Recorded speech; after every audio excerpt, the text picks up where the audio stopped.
اور میں نے اس بات کو وقت اور حالات پر چھوڑ دیا تھا کہ جب وقت آئے گا دیکھی جائے گی، وقت آنے پر سب کی حقیقت خود بخود کھل جائے گی۔ اس کے لیے مجھے بھاگ دوڑ کرنے کی ضرورت نہیں۔ میری بیٹی کا کالج میں داخلہ ہو گیا تھا اور وہ بہت خوش تھی۔ اس کی خوشی میں میں بھی خوش تھی۔ وہ روز کالج جانے لگی تھی۔ ابھی اسے کالج جاتے کچھ ہی دن گزرے تھے کہ جب ایک دن ایک بہت ہی خوبصورت اور مہنگا جوڑا اپنے ساتھ لائی تھی۔ میں یہ دیکھ کر حیران تھی کہ اتنا خوبصورت اور مہنگا جوڑا اس کے پاس کہاں سے آیا۔ پوچھنے پر اس کا کہنا تھا کہ اس کی استانی نے اسے دیا ہے، اس کا پرانا جوڑا ہے، اس لیے اس نے مجھے دے دیا اور کہا تھا کہ گھر جا کر فوراً اسے پہن لینا۔ وہ جوڑا کہیں سے بھی پرانا یا پہنا ہوا نہیں لگ رہا تھا، جبکہ میری بیٹی کا یہ کہنا تھا کہ اس کی استانی نے دیا ہے، اس کی استانی نے اپنے پرانے کپڑے دیے تھے۔ لیکن پھر یہ سوچا تھا کہ ہو سکتا ہے کہ اس استانی کا تعلق کسی امیر گھر سے ہو۔ امیر گھر کی عورتیں ایک بار جوڑا پہن لیں تو ان کے لیے پرانا ہو جاتا ہے، اسی لیے جو جوڑا مجھے نیا لگ رہا ہے شاید اس کو پرانا لگتا ہو۔ میری بیٹی کا کہنا تھا کہ اس کی استانی نے یہ کہا تھا کہ گھر جا کر فوراً اسے پہن لینا۔ وہ بہت ہی خوبصورت کام والا تھا۔ بیٹی نے اس کو پہننے کی ضد کی تھی۔ ان کا کہنا تھا کہ اسے یہ جوڑا ابھی پہننا ہے، لیکن میں نے اس سے چھین کر بکسے میں رکھ دیا۔ اس بکسے میں اس کے جہیز کے لیے سامان جمع کر رہی تھی۔ مجھے اپنی سلائی سے جو پیسے ملتے اسے چھوٹی چھوٹی چیزیں خرید کر اس میں جمع کرتی تھی۔ میرے پاس 2 سال کا وقت تھا۔ 2 سال بعد میں نے اپنی بیٹی کی شادی کرنی تھی۔ بے شک وہ اپنے ماموں کے گھر جا رہی تھی، لیکن پھر بھی میں اسے خالی ہاتھ نہیں بھیج سکتی تھی۔ اس کے ابا کو اس چیز کی کوئی پرواہ نہ تھی، لیکن مجھے اس چیز کی فکر تھی، اس لیے میں ہر چیز اس کے لیے سنبھال کر رکھ لیتی تھی، اس کے جہیز کے لیے سنبھال کر رکھ لیتی تھی۔ اور اسی طرح اپنی بیٹی کا کالج سے لایا ہوا جوڑا بھی میں نے اسی وقت اس بکسے میں سنبھال کر رکھ دیا تھا، اور بیٹی کو میں نے یہ کہہ کر ٹال دیا کہ کسی اچھے موقع پر ہم کپڑے پہنیں گے۔ وہ خاموش ہو گئی اور دوبارہ سے کالج جانے لگی۔ پھر وہ روز ایک خوبصورت جوڑا اپنے ساتھ لانے لگی اور گھر آ کر بھی یہی کہتی تھی کہ استانی نے اپنے پرانے کپڑے اس کو دیے ہیں۔ میں اس بات پہ حیران تھی کہ استانی ہر روز اسے اپنے پرانے کپڑے کیوں دیتی تھی، جبکہ وہ دیکھنے میں بھی بہت خوبصورت ہوا کرتے تھے۔ وہ آخر میری بیٹی کو ہی کیوں دیا کرتی تھی؟ وہ کسی اور کو بھی دے سکتی تھی، اور اگر وہ دیتی تھی تو کبھی کبھار تو یہ بات سمجھ میں آتی تھی، لیکن ہر روز نیا جوڑا دے دینا یہ بات مجھے سمجھ نہیں آ رہی تھی۔ ایک وقت کے لیے میں نے سوچا تھا کہ میں خود جا کر اس کی استانی سے بات کروں اور اس کی وجہ جانوں، لیکن پھر یہ سوچا کہ کہیں غصے میں آ کر میری بیٹی کو وہ جوڑے دینا بند نہ کر دے، اور کہیں زیادہ غصہ آ گیا تو میری بیٹی کو کالج سے نہ نکال دے، جبکہ میں ایسا بالکل نہیں چاہتی تھی۔ پھر میں نے یہی سوچا کہ مجھے اس سے کیا فرق پڑتا ہے، ان دونوں چیزوں میں میرا ہی فائدہ تھا۔ میری بیٹی کا جہیز جمع ہو رہا تھا اور مجھے کیا چاہیے تھا، اور ساتھ ساتھ پڑھ رہی تھی۔ ایسے میں میرا جانا بلا وجہ کی کوئی مصیبت نہ لے آئے، یہ سوچتے ہوئے میں نے جانے کا ارادہ ترک کر دیا اور جو ہو رہا تھا اسے ہونے دیا۔ میری بیٹی ویسے تو روز ہی اچھا سا جوڑا گھر لایا کرتی تھی، لیکن آج وہ لے کر آئی تھی وہ بہت حیران کرنے والا تھا۔ میری بیٹی اپنے ساتھ ایک روز بہت ہی خوبصورت دلہن کا لباس لائی تھی۔ وہ لباس اتنا خوبصورت تھا کہ کسی کو بھی پسند آ سکتا تھا۔ میری بیٹی نے اس کو پہننے کی بہت ضد کی تھی۔ اس کا کہنا تھا کہ اسے ایک بار پہن کر دیکھنا چاہتی ہے، اس کے بعد اتار دے گی، لیکن میں نے اس کو اس بات کی اجازت نہیں دی تھی۔ میں نے یہ سوچا تھا کہ اس کی شادی میں اس کو یہ جوڑا پہناؤں گی، اس سے پہلے نہیں۔ بس ایک ہی بار شادی کے جوڑے میں دیکھنا چاہتی تھی، اس لیے اس روز میں نے اس جوڑے کو نہیں پہننے دیا اور اس سے لے کر اس وقت صندوق میں ڈال دیا جہاں پر میں اس کے باقی کپڑے رکھا کرتی تھی۔ اس نے بہت ضد کی تھی، لیکن میں نے اسے ٹال دیا تھا اور اسے سمجھایا تھا کہ شادی کا جوڑا شادی کے وقت ہی پہنا جاتا ہے، اس سے پہلے پہننا ٹھیک نہیں ہوتا۔ میری بیٹی کتنی خوبصورت تھی، اتنی ہی معصوم بھی تھی، اور سب کی باتیں مان لیا کرتی تھی۔ اسے جیسا کہا جاتا تھا وہ ویسا ہی کیا کرتی تھی۔ میری یہ بات بھی وہ مان گئی تھی اور خاموشی سے کمرے سے چلی گئی تھی۔ اسے یہ لگتا تھا کہ اگر اس کی ماں کچھ کہہ رہی ہے تو یقیناً ٹھیک کہہ رہی ہوگی۔ وہ جوڑا بہت ہی خوبصورت تھا، میں بھی اس کو بار بار نکال کر دیکھ رہی تھی اور سوچ رہی تھی کہ اتنا خوبصورت ہے کہ کوئی بھی اس کو پہنے گا تو وہ خوبصورت لگے گا۔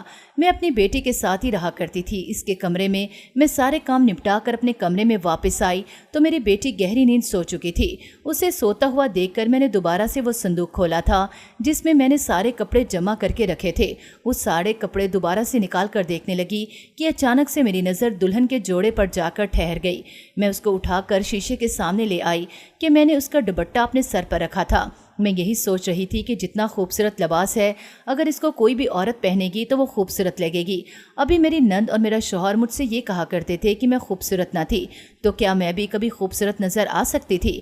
یا نہیں؟ اس جوڑے کی خوبصورتی کیا میری کم خوبصورتی کو اپنے اندر چھپا لیتی؟ مجھے خوبصورت ظاہر کرتی یا نہ کرتی؟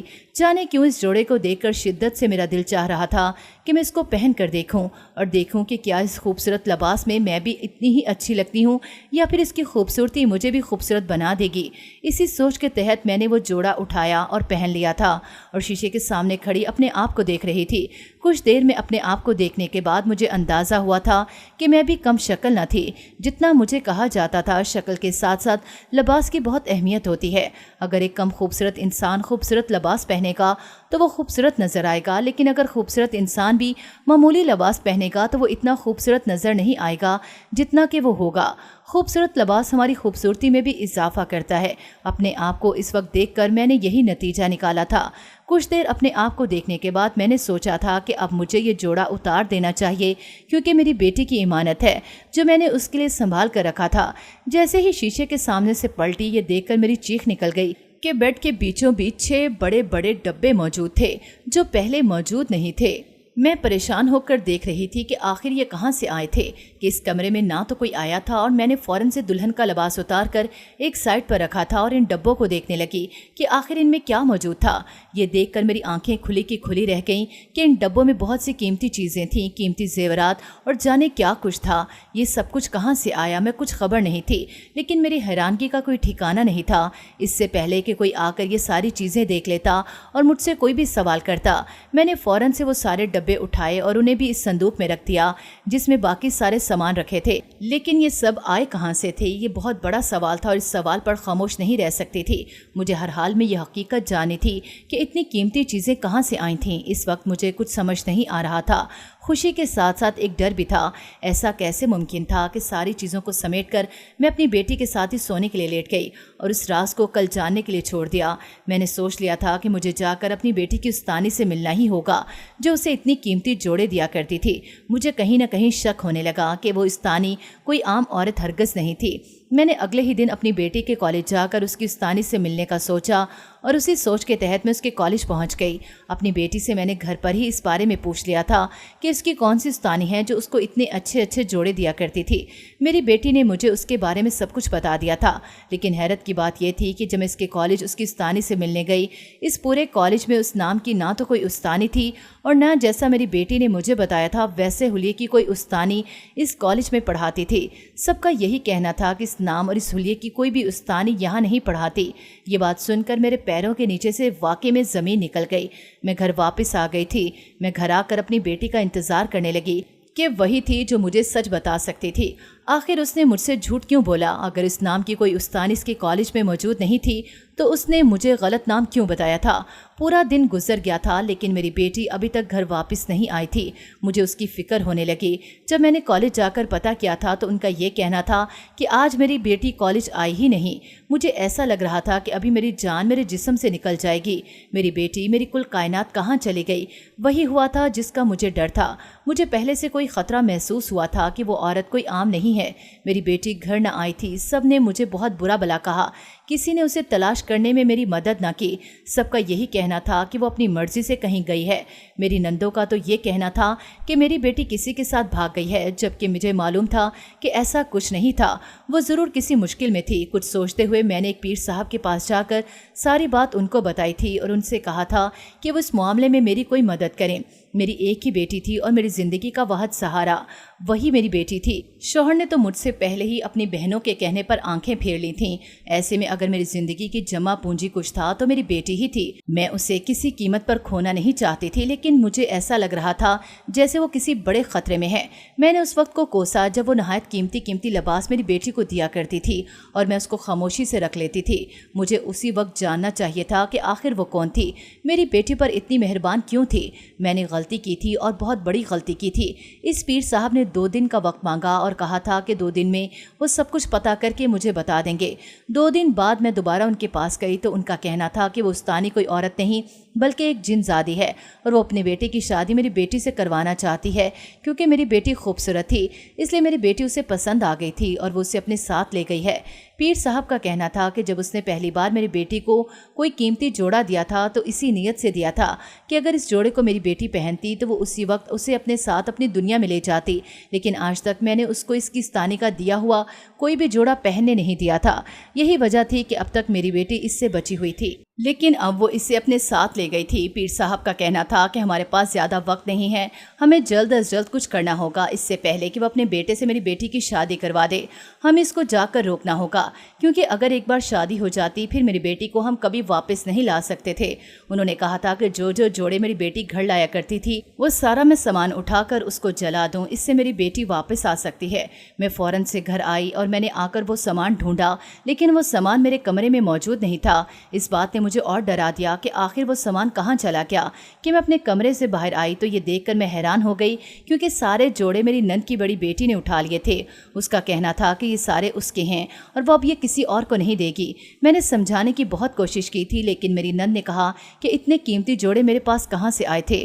اس کا کہنا تھا کہ جہاں سے بھی آئے تھے لیکن اس کی بیٹی کو اچھے لگے ہیں تو یہ اس کو ملیں گے، اور ویسے بھی ان کا کہنا تھا کہ میری بیٹی تو گھر سے بھاگ گئی ہے، تو ایسے میں یہ سارے جوڑے میرے کسی کام کے نہیں تھے اور اب وہ یہ کسی صورت مجھے واپس نہیں ملیں گے۔ میں اس سے پہلے کسی کو پوری بات بتاتی، میری نند کی بیٹی نے اس میں سے ایک خوبصورت جوڑا نکالا اور اسے پہننے کے لیے کمرے میں چلے گئی۔ کافی دیر گزرنے کے بعد بھی وہ کمرے سے باہر نہ آئی، اور جب ہم لوگوں نے جا کر دیکھا تو اس کمرے میں کوئی بھی موجود نہیں تھا۔ سب حیران اور پریشان ہو گئے تھے کہ آخر وہ کہاں گئی۔ جوڑا پہنے اس کمرے میں آئی تھی، لیکن اس کے بعد وہ باہر نہ آئی۔ اسے زمین کھا گئی یا آسمان نکل گیا۔ وہ دن اسی طرح اس کو ڈھونڈنے میں گزر گیا، جبکہ اگلے دن میری بیٹی خود بخود گھر واپس آ گئی۔ اس کو دیکھ کر میں بہت خوش ہوئی تھی۔ میری خوشی کی انتہا نہ تھی۔ جب میں نے اس سے پوچھا کہ وہ کہاں تھی تو اس کا کہنا تھا کہ وہ تو اپنے کالج میں ہی تھی اور وہاں سے گھر آ گئی ہے، مطلب اسے کچھ یاد نہیں تھا۔ میں نے اللہ کا شکر ادا کیا کہ میری بیٹی خیر و خیریت سے گھر آ گئی تھی، جبکہ میری نند نے میری بیٹی پر بہت الزام لگائے کہ یہ پتہ نہیں 2 دن کہاں رہ کر آئی تھی، لیکن مجھے سچائی معلوم تھی۔ مجھے اپنی بیٹی پر پورا بھروسہ تھا۔ میرے پاس بھی دینے کو جواب موجود تھا۔ میں نے یہی کہا تھا کہ اگر میری بیٹی 2 دن گھر سے باہر رہ کر آئی ہے تو ان کی اپنی بیٹی بھی گھر سے لاپتہ ہے۔ پہلے اس کو ڈھونڈیں، اس کے بعد میری بیٹی پر کوئی بھی انگلی اٹھائیں۔ بہت ڈھونڈنے کے بعد بھی میری نند کی بیٹی نہیں ملی تھی۔ جب اس پیر صاحب کے پاس ہم دوبارہ گئے تو اس کا کہنا تھا کیونکہ میری نند کی بیٹی نے وہ جوڑا پہن لیا تھا، اس لیے وہ جنزادی اسے اپنے ساتھ لے گئی تھی اور اپنے بیٹے کی شادی اس سے کروا دی تھی اور میری بیٹی کو چھوڑ دیا تھا۔ اس کا کہنا تھا کہ اب کچھ نہیں ہو سکتا، کیونکہ میری نند کی بیٹی کی شادی ایک جنزاد سے ہو چکی تھی۔ اب اسے ساری زندگی وہیں پر رہنا تھا۔ ہم اسے کبھی نہیں دیکھ سکتے تھے اور نہ ہی اس سے مل سکتے تھے۔ گھر میں یہ بات سب کو معلوم ہو گئی۔ سب لوگ اس صدمے میں تھے کہ اب وہ اس سے کبھی نہیں مل سکتے، اور میری بیٹی پر جو الزام لگاتے تھے وہ بھی سب غلط ثابت ہو گیا۔ لیکن پھر بھی اتنا سب کچھ ہونے کے بعد بھی میں یہاں نہیں رہنا چاہتی تھی، اس لیے میں نے اپنے بھائی سے بات کی تھی اور اسے یہی کہا تھا کہ جو کچھ بھی کر کے ہمیں اپنے پاس بلا لیں۔ میرے بھتیجے کی پڑھائی پوری ہو گئی تھی اور وہ ڈاکٹر بن گیا تھا۔ ایسے میں میرے بھائی نے مجھے اور میری بیٹی کو اپنے پاس بلا لیا اور میری بیٹی کی شادی اپنے بیٹے سے کر دی۔ ساری پرانی باتیں بھول کر میں نے اپنی زندگی نئے سرے سے شروع کی تھی۔ میں اپنے گھر اپنے شوہر کو چھوڑ آئی تھی۔ انہوں نے ساری زندگی مجھے ذلیل اور رسوا کرنے کے علاوہ کچھ نہ کیا تھا۔ میں نے ان کو چھوڑ دیا تھا۔ مجھے کسی چیز کا کوئی پچھتاوا نہیں تھا، جبکہ ان کی ساری زندگی اسی پچھتاوے میں گزری تھی کہ انہوں نے اپنی بیٹی کو کھو دیا ہے۔ کبھی کبھی انسان کچھ کھونے کے بعد ہی چیزوں کی اہمیت سمجھتا ہے۔ آج اس بات کا احساس ہوا تھا کہ ہمیشہ اپنی چیز اپنی ہوتی ہے، دوسروں کی چیزوں پر حق جتانے کا یہی انجام ہوتا ہے کہ ہم منہ کے بل گرتے ہیں، کہیں کے نہیں رہتے۔ میری نند نے ہمیشہ اپنی بیٹیوں کو یہی سکھایا تھا کہ دوسروں کا حق کیسے چھینا جاتا ہے۔ اگر وہ ان کو یہ سکھاتی کہ جو کچھ ہمیں ملتا ہے اور جو کچھ ہمارے حصے کا ہوتا ہے اس میں کیسے خوش رہا جاتا ہے، تو شاید آج وہ اس طرح سے اپنی بیٹی کو نہ روتی۔ انہوں نے ہمیشہ سے میری بیٹی کا حق مارا تھا اور میری بیٹی کے حصے کی چیزیں چھین کر اپنی بیٹیوں کے حصے میں ڈال دی تھیں۔ یہی وجہ تھی کہ اس چیز کی سزا ان کو ساری زندگی بھگتنی تھی۔ کسی کا حق مارنے والا کبھی بھی خوش نہیں رہتا۔ میری نند نے اپنی بیٹیوں کو یہی سکھایا تھا کہ کس طرح کسی کے حق پر اپنا حق جتایا جاتا ہے۔ یہی وجہ تھی کہ اس کی بیٹی نے میری بیٹی کے حق پر ڈاکہ ڈالا، جس کا انجام یہ ہوا تھا۔ اس نے اپنی ساری زندگی خود اپنے ہاتھوں سے برباد کر لی تھی۔ لیکن اگر میری نند اپنی بیٹی کو یہ سکھایا ہوتا کہ اسی میں کیسے خوش رہا جاتا ہے جو ہمیں میسر ہو، جو ہمارا ہو، ہمارا وہی ہوتا ہے جو ہمارے پاس ہوتا ہے،